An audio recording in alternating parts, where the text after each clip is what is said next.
asalaamaaleykum yéen waa Sénégal waa Mbour 24 ñoo fi teew tey di leen présenter seen première émission li ci Mbour di ci dalal tay Gorgui Diop secrétaire général Modem diaspora Mbour. asalaamaaleykum soxna si ñu ngi leen di ziare bu baax soxna Astou Diallo Fall. fay nañu ko. di leen nuyu bu baax ci dalal bi ngeen xam ne dalal ngeen ñu ko ci seen émission li ci Mbour tey ma am tamit chance yu nekk premier invité. waaw man xam naa ne bu may présenté sama bopp damay wax ne man xëj na juddoo mu Mbour waaye Mbour laa màggee bi ma amee ba nekk xale bu tuuti laa fi nekk fi laa jàngee fi laa amee li ma am ba génn dem bitim réew samay mbokk tamit fi la ñu nekk ci département bi diggante Mbour Fissel Badane Thiadiaye ak Sandiara ak dëkk yu mel noonu foofu la samay maam cosaanoo donc man dëkk fii moom yàgg naa fi daal fii laa xamee lépp soog a génn bitim réew xam naa xëj na tamit sama taxawaay ci Mbour xam naa bu ñu émission bi gënee may rek ñu gën a leeral xëj na nu ñu taxawee fii ak ci bitim réew. monsieur Diop suñu premier laaj mooy day concerner Modem comme yow yaa représenté diaspora bi ñu bëggoon nga expliquer ñu gën a xam lan mooy Modem. fépp foo xam ne ni doomi Mbour mu ngi fa ci biir Europe États-Unis Canada Chine Japon ba Corée du Sud ñu fexe ba doomi Mbour yi dajaloo ñu mun di yëkkatandoo di dóorandoo lépp rek ngir Mbour soqaliku loolu mooy en quelque sorte bu ma koy expliquer synthétiquement mooy loolu mooy Modem mouvement pour le développement de Mbour léegi nag comme ni ma koy waxee ñaari entité la bu nekk fii ci biir réew mi ak bu nekk bitim réew kon loolu dañ ciy woo tamit doomi Mbour yëpp parce que du rek mbiru Gorgui Diop wala mbiru Moussa Sadio wala mbiru Jean Edouard wala mbiru xëj na ku ñuy wax Thérèse Nia mbiru doomi Mbour yëpp la ndax xëj na tey nit dina mun dara suba mu mun koo ñàkk mën kon continuité boobu si la ñu bëgg développer daal Modem xam naa ni incha allah doomi Mbour dinañu ñëw xëj na ñu ngi développer nag tàmbali développer ay projet xam naa buñ ci gënee kii dinaa la wax ne yi nga xam ne ni tàmbali nañ ko ci wàllu éducation wàllu santé bi ci wàllu xëj na culture ñu ngi ci tàmbali ak yeneen aspect daal yoo xam ne nii rek dina doxal réew ànd ceeg mairie bi ak kilifa yi nga xam ne ñoo nekk ci biir dëkk bi. léegi man bëggoon naa xam exactement rek seen type seen ñu ngeen organiser seen groupe boobu noonu ñun nan lañ ciy bénéficier wu. maanaam de manière très pratique dafa moom laa la doon expliquer mooy dafa am ay structure c'est-à-dire bu nekk fii ñi nekk fii ñoom ñooy jéem a xool ñoom nan la ñuy tegee seeni projet ñun ñi nekk bitim réew ñun tamit nan la ñuy participer ci projet yi nga xam ne ni moom la waa Mbour teg ñun tamit fële li ñuy gën a liggéey gis ku nekk gis na ne hôpitalu Grand Mbour bi ñun dañ ko équipé yàgg nañ ko équipé c'est-à-dire ñun ñoo fa jiitu sax ñi nga xam ne nii mooy les pouvoirs publics c'est-à-dire conseil départemental bi avant ñu koy créer ñun ñoo leen fa jiitu ci wàllu équipé def nañ fa ay équipements médicaux yu bëri jële ci ay lal ak ay machines ak lu nekk indi nañ ko ci Grand Mbour yeneen hôpitaux yi aussi waaw def naa ne depuis daal pratiquement avant 2012 sax ba léegi ay conteneurs ñu ngi fiy ñëw yoo xam ne ni dañuy équiper hôpital yi ak centre de santé yi nga xam ne ni ñoo nekk au niveau de la commune waaw loolu Modem mu ngi koy taxawee Modem tamit taxaw na ci éducation bi bu ma koy gën a expliquer ñu ngi nekk ci ren la woon 2e édition caravane de l'avenir bu ma koy expliquer mooy dañoo jël 11 collèges publics fu nekk nii xam nga ne Mbour màgg na ba toll ci 11 collèges publics da nga doon dégg ñu naan CS1 CS2 CS3 ba CS4 moo fi mujj woon xëj na léegi 11 collèges publics la xam ne nii ba ay Santhiat fu nekk am na ay collèges te Mbour tamit yeyoo na loolu màgg na ñu ngi toll ci ay 800 000 habitants léegi dañoo dugg ci école bu nekk dañ fa jël les 4 meilleurs ci collège bu nekk loolu Modem moo ko tàmbali daaw lañ ko tàmbali woon ak ren am na ñu ci jàppale ñu mel ne waa René Merceron ñu mel ne waa Crédit Mutuel Sénégalais jàppale nañu ci daaw mairie bi aussi jàpp na si wax dëgg yàlla jàpp bu am solo am na ñeneen ñoo xam ne nii ñu ngi ñëw liñ ci jàppale bu ñu demee fële France am na benn entreprise bu ñuy wax Serveur ñoom nga xam ne ñoom ñoo nekk ci restaurant genre aviation tout ce qui est xam nga avion ñoom ñoo yor affaire restaurant ñoom chaque année dañuy jàppale Modem ci liggéey boobu donc ñu ngi fexe rek ba képp kuy doomi Mbour fooy liggéeyee rek nga war a mën entreprise boobu sax ngeen xëcc leen ñu mën a jàppale xale yi ci loolu. donc caravane bi day jël 11 si 11 collèges publics day jël 4 meilleurs yi nga xam ne 44 la ñuy doon 44 meilleurs élèves Mbour ñu yóbbu leen biir Sénégal ñu xool ñoom seen bopp xam seen cosaan xam ne Sénégal tamit am na lii bu ko defee loolu tamit dina leen motiver bu ñu ñëwee ñu defal leen benn cérémonie boo xam ne dañ leen di primer jox leen ay fourniture nga xam ne ni ñoom ci année bi duñu ñàkk loolu xam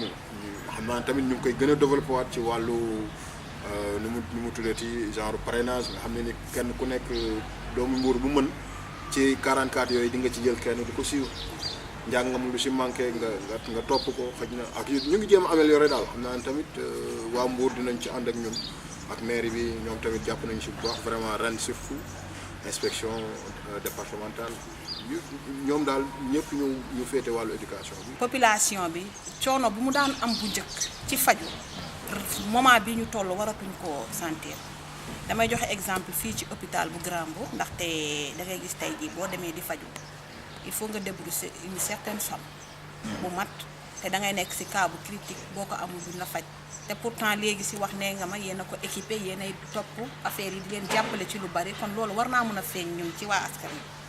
mais wax franchement sentir guñ ko tellement. ñun dañoo taxawee structure associative xam nga amuñu benn emprise publique boo xam ne nii ñun war nañu mun am ay décisions yoo xam ne ni xëy na loolu lu ñuy liggéey la c'est-à-dire un partenariat boo xam ne ni c'est clair boo xam ne dañ koy liggéey ak l'équipe bi nga xam ne ni ñoo nekk ci hôpital bi liggéey ko ak le maire bi nga xam ne ni moom mooy président nu mu tuddati conseil d'administration bi nga xam ne ni wàllu hôpital bi tout ça moom moo ko jiite donc ñoom ñu ngi fexe vraiment ba lépp li nga xam ne nii dafa jëm ci askan wi ñu fexe ba jaarale ko yoon ci séddale bi tamit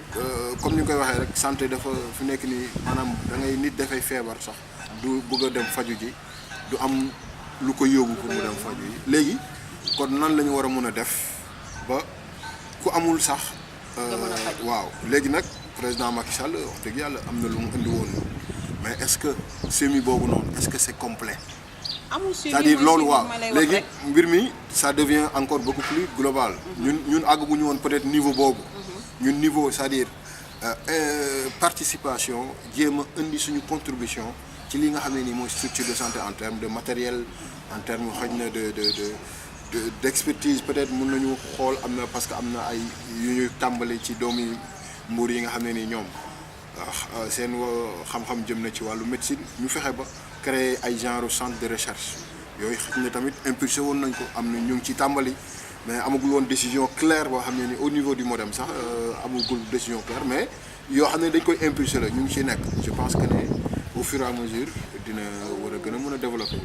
ma bëggoon rek comme déjà ci njalbeen da nga ma xamal ne ma yow yaa représenté diaspora mais fii est-ce que am ngeen fi représentant. ku ñuy wax Thérèse Nia moom mooy coordinatrice. waaw moom mu ngi bu ma la koy mën a expliquer mu ngi jàngale fële école boobu ñuy wax vivre ensemble bu kii bu non pas vivre ensemble école monsieur D bi daf may fàtte sax nu mu tudd moom enseignante la foofu muy c'est-à-dire ñi nga xam ne ni c'est des sourds-muets ak yu demee noonu. moom ci foofu la nekk di jàppale voilà moom. léegi ma xalaat ci sa modem bii ni nga ko expliqué ndaxte képp ku nekk diaspora je crois que sa famille mi ngi fii au Sénégal sa ay petits frères ak sa ay jarbaat ñoom ñoo fi nekk léegi nga xalaat tey jii yéen a ngi def liggéey bu rafet fii ci biir Mbour bu ngeen ko gënoon a yaatal ubbi ay infrastructure yoo xamalante ne di ngeen ci mën a jël ay nit ñuy liggéey nga xam ne Sénégal da ciy gagné yéen ngeen gagné waa diaspora aussi gagné si. c'est-à-dire modem première maanaam objectif am mooy ñu fexe ba muy état wala muy structure privée bu implanté wu biir Mbour ñu fexe ba gën a yokk c'est-à-dire les perspectives d'avenir pour cette jeunesse ñun loolu dafa bokk ci suñu objectif yi ñuy développé xëy na nag toog ba dajale ay doomi Mbour yoo xam ne dañuy créer ñoom c'est-à-dire on crée des choses ñuy investir ci ay loolu tamit lu am solo la parce que ñu ngi am na ñu ci tàmbali woon am na ay doomi Mbour yoo xam ne nii bokk nañu MODEM da ngeen doon gis ñu créé ay poulailler yu mag xam nga mais xëy na perte yi nga xam ne ñu ngi ko si doon gis ak accompagnement yi nga xam ne ni tamit état wala mairie wala conseil départemental war na ko accompagner doomi diaspora xëy na loolu tamit àggaguñu fa loolu ci la ñu jëm parce que Marème moom ñun ñu ngi fexe ba lépp loo xam ne ni état dina ko warlu ak doomu bitim réew ñu ànd c'est-à-dire ñun lu ñu am ñu ënnee lii la ñu am état tamit par rapport ak ses moyens ak xam nga sa capacité de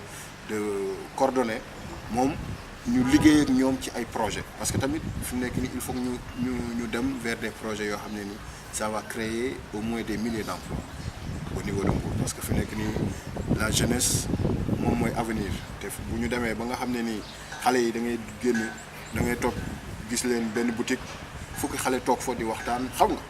jànguñu liggéeyuñu xam nga loolu ça veut dire que ne am na lu des léegi nag il faut que ñu jóg ci yu demee noonu te xam nga ne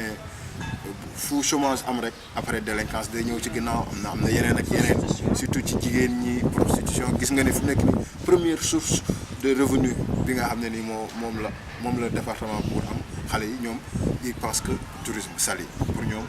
ku ci nekk da ngaa war a am sa benn tubaab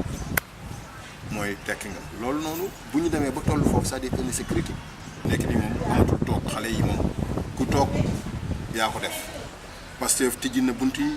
ñëw ñu ànd liggéey réew mi surtout nag dëkk bi moom dama jàpp ne c'est le temps xam nga il est temps fu nekk nii ñu jël ko c'est-à-dire nag ñu si jiitu moom mooy Pastef ñoo ci jiitu moom waaw man maa ngi woo ñi nga xam ne ni moom ñoom féete Pastef ne leen tey leen mooy leen ñi ñëwagul tamit woo naa leen ñu ñëw. pour bokk. waaw kon yow da nga gis ne tey jii. waaw buñ fi jëlee woon waa parti socialiste yi nga xamante ne ñoo yor mairie bi fu mu toll nii yow di nga def lu gën ñoom luñ fi liggéeyee bu waaw gis nga nag du parti c'est-à-dire lii coalition benn fausse coalition la. ñoom gis nga ñi nekk fii. nañu dem seen yoon c'est-à-dire gis nga amuñu lu ñu. wane nañu ne dañoo tële bi ñu fi nekkee ba léegi lan nga fi dégg ay scandale foncier rek ngay dégg c'est-à-dire fii nañu dem seen yoon nañu joxe leng yi dem seen yoon bu ñu si sax jéem a am lu ñuy jéem a naan est-ce que bu ñu ñëwaatee c'est-à-dire ñoom xam nañu ne toog nañu fi ñaari mandat ak ñeneen ñi àndaat ak ñoom muy APR ak ñeneen ñoom benn la man xàjjalewu ma leen c'est-à-dire c'est la même chose. waaw dama dégg nga wax ma scandale foncier. ma am ci benn boo xamalante ne mooy bomb fu mu toll nii ndaxte ñëpp ci loolu la ñuy wax mooy Auchan loo ma ci mën a wax. ça gis nga mbiru projet bi dafa doy waar projet bu doy waar la ci ni ñu jëlee suuf si ak fa ñu jël ak ñi ko def c'est-à-dire dafa yéeme gis nga bu ñu demee ba xalaat rek ne suuf si nga xam ne nii xale yi Mbour ñoom ñoo ko moom ñu war a ñëw naan non lii dafa bëri ba war nañ cee war a mën a jël 1 hectare bu ñu tàmbalee foofu rek ak ndof dugg na man ci ndof la ñu tàmbalee déjà rek loolu mooy première violation bi ñu def ci maanaam dof lu ba dugg ci suuf soo warta laal yow lu soo nekk muy suuf bu fekkee ne domaine état la wala domaine mairie commune c'est-à-dire ñaar yëpp dama jàpp ne doomi Mbour ñoo ko moom doomi Mbour mooy xale yi nga xam ne ni ñoom seen avenir fii bu ñu bëggoon a yokkaat stade def ko benn stade bu modèle fii fan lañ koy def bu fekkoon ne dañoo war a mën a def yeneen infrastructure def complexe sportif comme ni may waxee nit ñi Mbour xamuñu ne fii nii fi tali bi tàmbalee ba ca tali balee jëm ca kër Cheikh Béthio foofu yëpp complexe sportif la woon ak lycée ak juma ñoo fa war a nekk amul woon leen dara fa war a nekk xoolal fi nekk nii ay kër ñoo fa nekk rang ba àgg fële li ñu may ci complexe sportif yi lu tuuti la c'est-à-dire lépp fépp fu ñu gis espace rek ñu ngi koy dagg depuis pratiquement 30 ans ba léegi xoolal li may wax Mbour c'est-à-dire lotissement bu ñu dagg rek espace yee nekk foofu yi nga xam ne ni moo war a nekk espace de vie war a nekk ay espace yoo xam ne nii dañ fa war a jiw ay garab ak yu demee noonu espace vert dafa am ci dëkk bi pour ñoom ñun ay doomi Mbour yoo xam ne nii on mérite rien c'est-à-dire waruñoo noppalu am fu ñu noppaloo bu géej gi fi nekk nii gis nga ne jaay nañu géej gi ba ñun bu ñu bëggee dem place sax dañ ñuy jaay fu ñu toog xam nga léegi ñun amatuñu dara c'est-à-dire ñu ngi ci biir dëkk boo xam ne nii am na lépp waaye ay doomam dañoo ñàkk lépp kan moo nekk au cœur de l'affaire président conseil départemental. Président conseil départemental bi moom il est en même temps président du Stade de Mbour te Stade de Mbour kan Auchan ñan la Auchan mooy bàyyu attaque wala mooy yaayu attaque bu ma koy mën ta wax c'est-à-dire attaque filiale la boo xam ne ni ñoom ñoo sponsorisé Stade de Mbour ñoom ñoo jël benn bus jox ko Stade de Mbour bus ñu ne bus bi 80 millions lay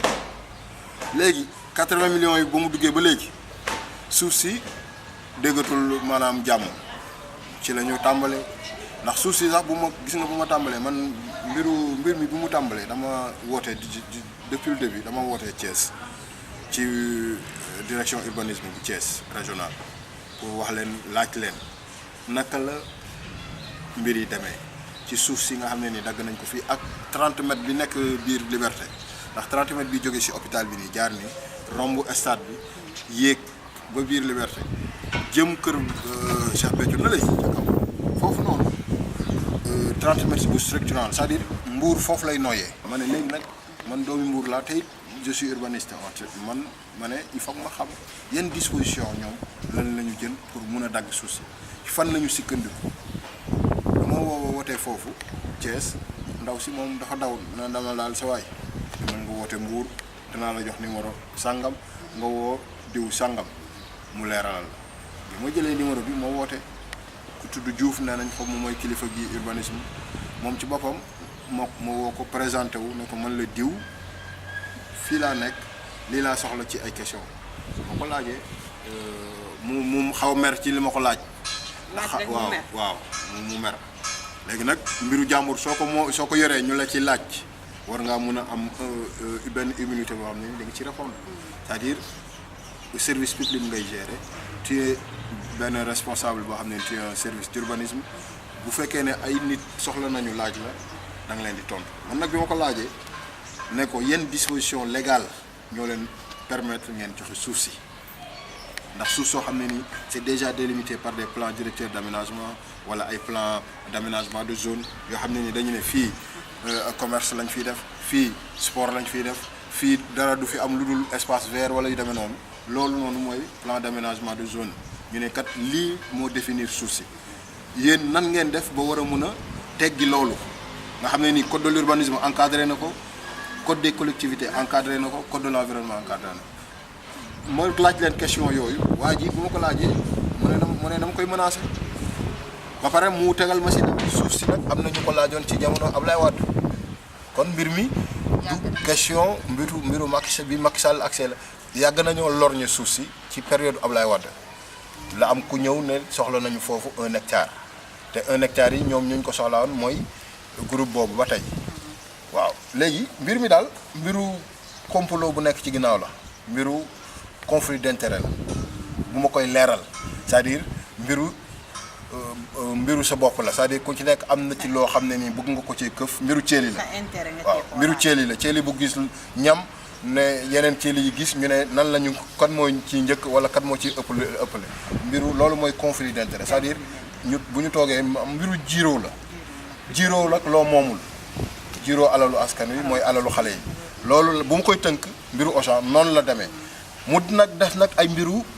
technique c'est-à-dire préfet mi nga xam ne nii moom moo war a téye bu mu demee ba gis ne suuf si dagg nañ ko dafa war a téye c'est-à-dire moom contrôle de légalité yu ñu wax ci mbiru foncier moom ay directeur am ay service am ñoo yor mbiru suuf si moom dafa leen a war a wax ne leen jaaroo leen ci règle yi jaaroo leen ci procédure bi légalul lii kat du mun a nekk wala tamit mu xoolaat ci plan yi ma leen doon wax plan d'aménagement de zone yeeg wala code de collectivité wala code de l'environnement wala code de l'urbanisme est-ce que suuf si war nañ ko mën a joxe préfet moom ci boppam lajj na foofu waaw mooy Sayer Ndaw mi nekk fi tey kon mbir mi bu ñu koy expliquer c'est-à-dire loolu la. dama gis ne waa OFNAC. waaw ñoo ubbi nañ ci benn enquête. waaw loolu nag maa ngi koy soog a dégg tey dafa mel na. waaw ubbi nañ ci benn enquête. porté nañu plainte sax waa Auchan mais waa Auchan ñoom aussi dañoo amoon benn consensus boo xamante ne dañ ko defoon ak waa mairie bi. xam naa bu mu fekkoon ne yor naa ordinateur tijji sama mail man gis nga mairie bi ma xewee mis à part liggéey bi ma def ak service d'urbanisme yi ca kaw fële ca fa ma nekk France dama toog nekkat Auchan du doxalee nii ñi war a doxalee Mbour parce que benn groupe bu mag la c'est-à-dire Auchan kenn yabu leen. waaw Auchan sax du fii rek la. waaw c'est-à-dire groupe bu mag a mag la. multinational lañu. léegi bi ma toogee ma ne naa jël sama téléphone woote ba fexe jot kilifa Auchan yi nga xam ne ni ñoom ñoo yor projet bi Sénégal bi ma wootee maa ngi woote fex naa nag woote naa fu nekk ndax boo wootee dañ naan la service bële la ngay muñ rek. c'est-à-dire tu as au moins 15 minutes yoo xam ne nii. dinañ la paas chef bu nekk ba chef boobu ne la kat kii la man ma jot ndaw suñu wax madame Delevoye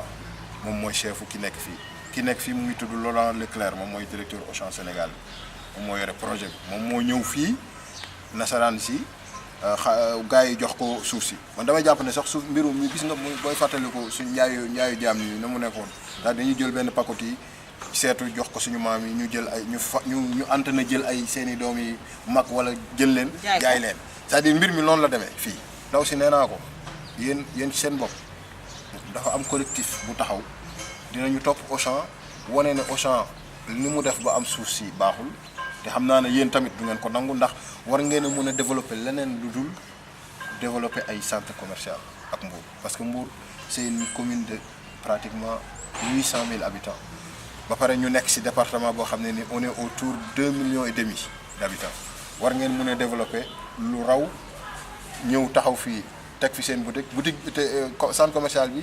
lu leer laa la wax lépp lu fi nekk ci commerce ba biir marché dina am boutique yoo xam ne dinañ tëj dañuy tëj waxuma la sax impact bu kii nii sax dañuy tëj ndax duñu jaayati ndax ñoom moutarde bu ndaw sax dañ koy jaay comprendre nga. ma ne ko redéfiniraatal projet bi ak waa Mbour ak conseil départemental man je lui ai dit ça. téléphoné naa ko daanaka 20 minutes wala 25 minutes ñu nekk ci téléphone di wax. xam nga Laurent Leclerc bii nii. waaw dafa signé benn protocole d'accord boo xamalante ne dafa war a joxe 100 millions defal 60 kilomètres de route goudronnée ak en plus mu réfectionné waat centre culturel bi je crois mooy salle des fêtes daal di promettre 1000 emplois. à la jeunesse mbouroise. non matul 1000 emplois moom dañuy wax rek 150 emplois. loolu la teg seen loxo. déedéet 150 emplois la te dem la gis nga Auchan. yàlla xam na ne. billaahi wallaahi gis nga Auchan bu gën a mag biir France. du employé 100 emplois 100 personnes. du xamal ma la 100 personnes wax duma laa ne bu ñu ñëwee di wax ne 150 emplois la ñuy créer fii c'est-à-dire. non waxuñu 1000 xam naa ne dañoo exagéré sax. parce que 1000 emplois mënuñ ko indi fii si Auchan bi mënul indi loolu. léegi 150 emplois yooyu man waa ji si boppam loolu la ma wax. kayit bi mail bi ñu échangeante maa ngi ak moom 150 emplois sax mënuñ ko fi indi. c'est-à-dire am na ay même boutique yi si biir xëj na bu may joxe exemple damay wax ne xëj na centre commercial ban laa mën a joxe boo xam ne ni am na Auchan si biir. budul bokkul ak boutique yi ko wër di créer nga xam ne ni boutique yi seen bopp day doon ay boutique yu mag ay Dior wala yu demee noonu ñoom ñooy amaat xëj na ci biir ay 10 emplois fii am 10 xam nga mu doon benn centre commercial boo xam ne ni au moins dina am ay 200 voire 300 personnes yuy liggéey ci biir xam nga ñu leen di fay xam nga c'est xëj na fii bu fekkoon ne dañoo joxe ay boutique ci biir centre commercial bi ku mel ne Georges jël boutique xam nga daal di créer filiale am kii am di jël ay employés ñooñu xëj na dañ leen di calculer waale xëy na ñoom si loolu la ñuy calculer mais bu dee Auchan kese 150 emplois mënu ko. di nga Auchan bi bu ñu ciy développé c'est-à-dire ay failles la du début jusqu'à la fin xam nga gis ne xoolal centre culturel complexe culturel boobu bu jaar yoon 100 millions nga foog ne mën na koo defal mais dañoo yëpp Mbour 800 moom maa ngi koy waxaat 800000 habitants lañu ñu ngi jëm ci 1 million. xam gis nga fi nekk ne Mbour kan la ñu war a waxal. du Fallou Sylla du Saliou Samb préfet bi la ñu war a waxal. préfet de Mbour. préfet moom ci boppam moom bu ko yeb doomi Mbour moom mi nga xam ne ni gis na lu ñu tëgg lu arrangé wul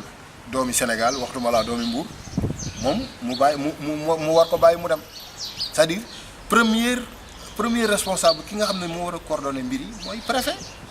ñun préfet la ñu war a waxal moom la wax Sayer Ndaw mi man dama koo bind man sama bopp man dama koo bind c'est-à-dire gis nga mbir yi bi mu kii bi ma waxee service urbain yi ba pare damaa bind loolu yëpp dinaa fexe ngeen jot ko ngeen lire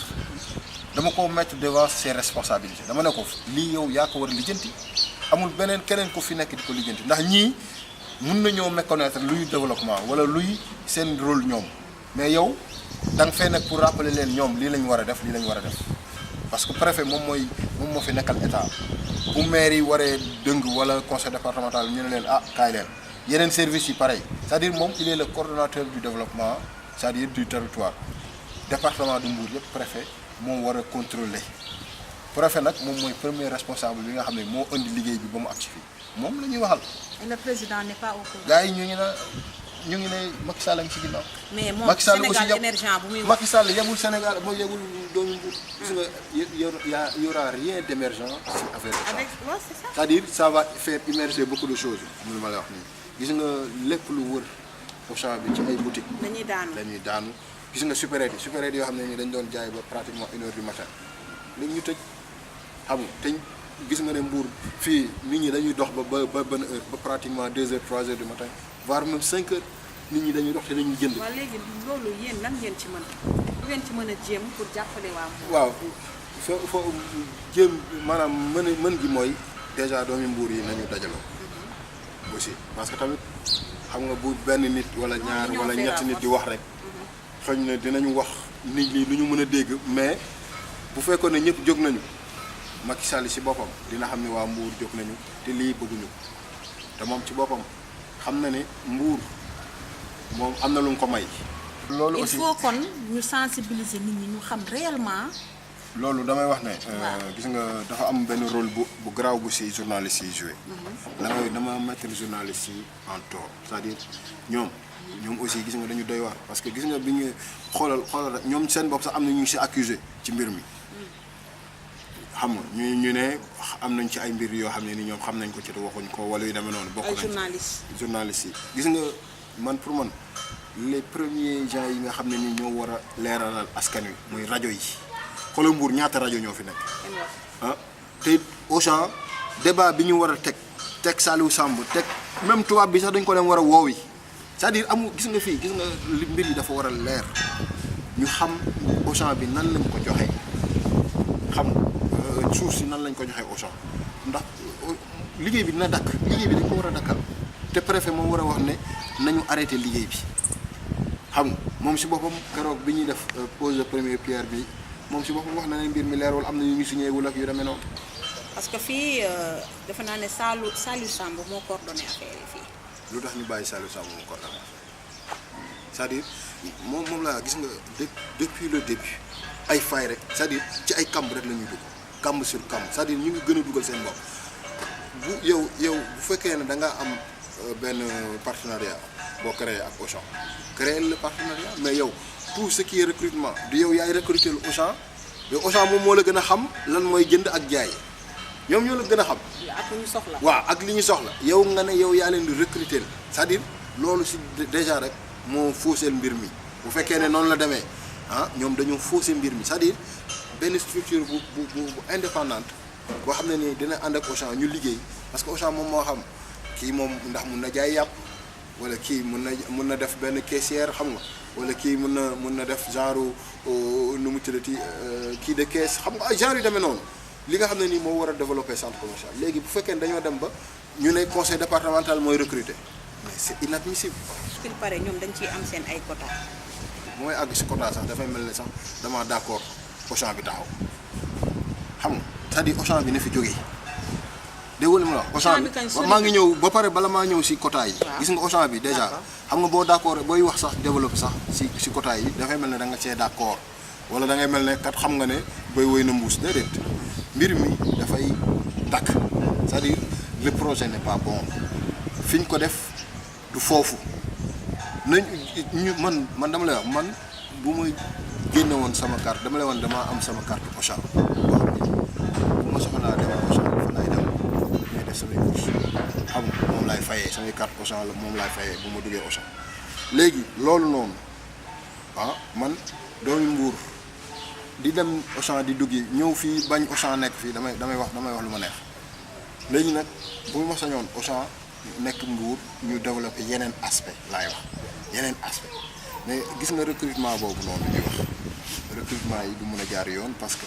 bu fekkoon ne dafay am quota du quota wu personne quota wu structure départementale bi lay doon conseil départemental bi ñoom seen bopp ñu def ay seen genre sélection ñoom ñu ne kat ñun dossier yii la ñu am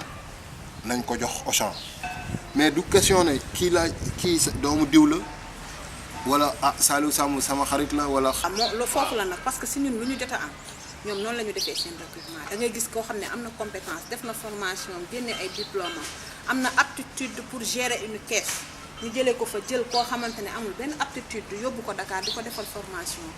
2 semaines. léegi fi nekk nii comme ni ma la waxee gis nga mbir yi c'est-à-dire dafa am yoon ñun suñ bopp dañoo décider si boppam saisir conseil d'état parce que conseil d'état moo ci des c'est-à-dire ñu jàpp ne tamit ba léegi dëkk bi am na ay magistrats yoo xam ne nii seen xel jógewul ci ñoom xam nga dinañu àtte yoon dinañ xam ne kat lii jaaduwul ñu téye ko ñu dem xool la ndax gis nga boo xoolee projet Stade Assane Diouf bi moo pon doole projet Stade Assane Diouf bi ma Abdoulaye Wade desee delluwaat ginnaaw Macky Sall bi mu ñëwee waxatul sax lu si jëm parce que xam nañ ne booloo mooy doole c'est-à-dire gis nga fii ak doomi Mbour jógu ñu la seule force mooy l'union.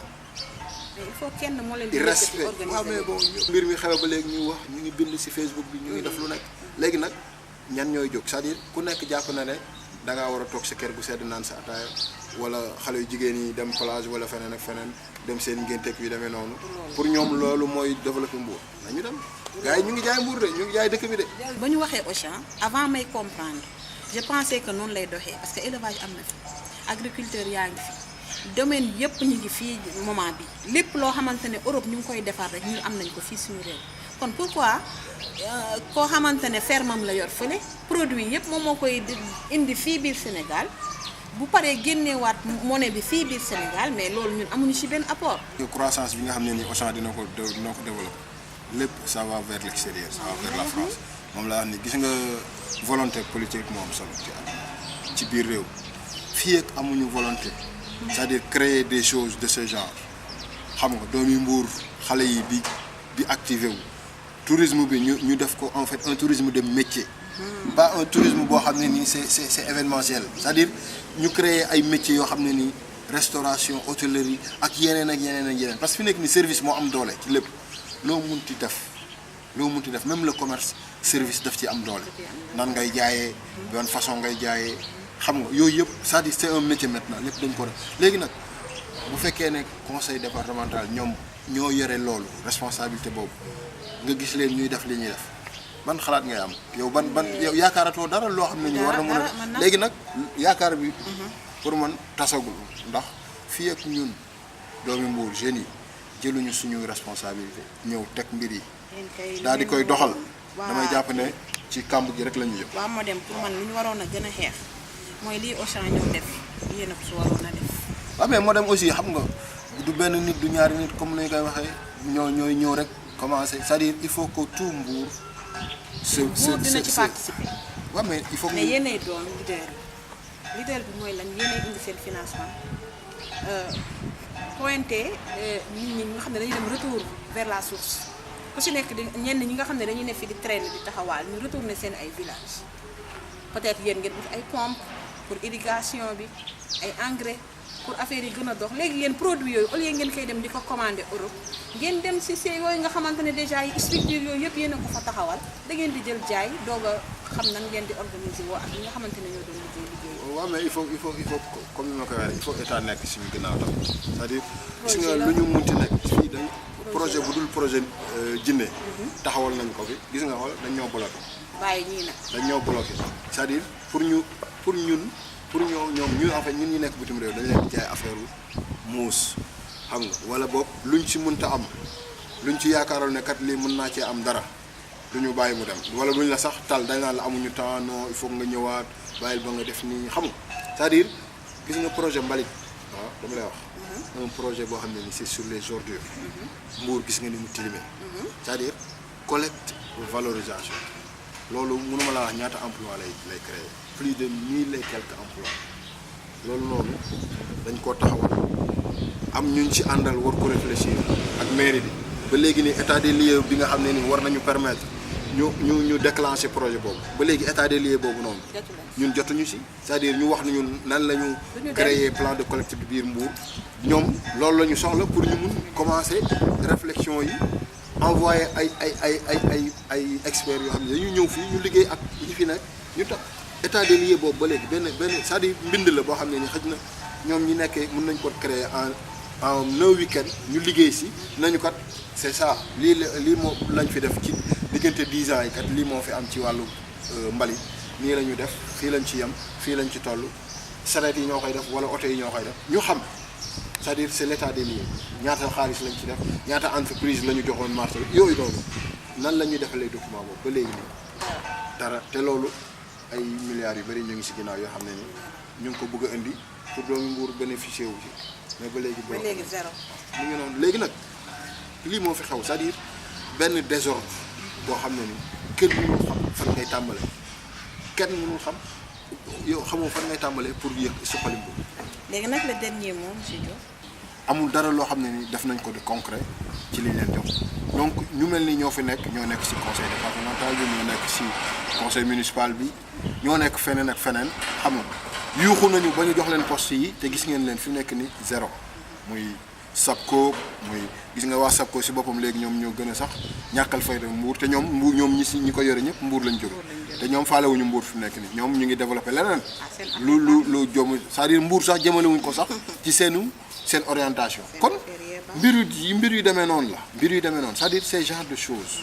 naka la ñuy def ba Mbour jëlaat sa place bi nga xam ne moom la woo am di coordonner département bi loolu fi mu nekk nii mooy ñun suñu xeex mooy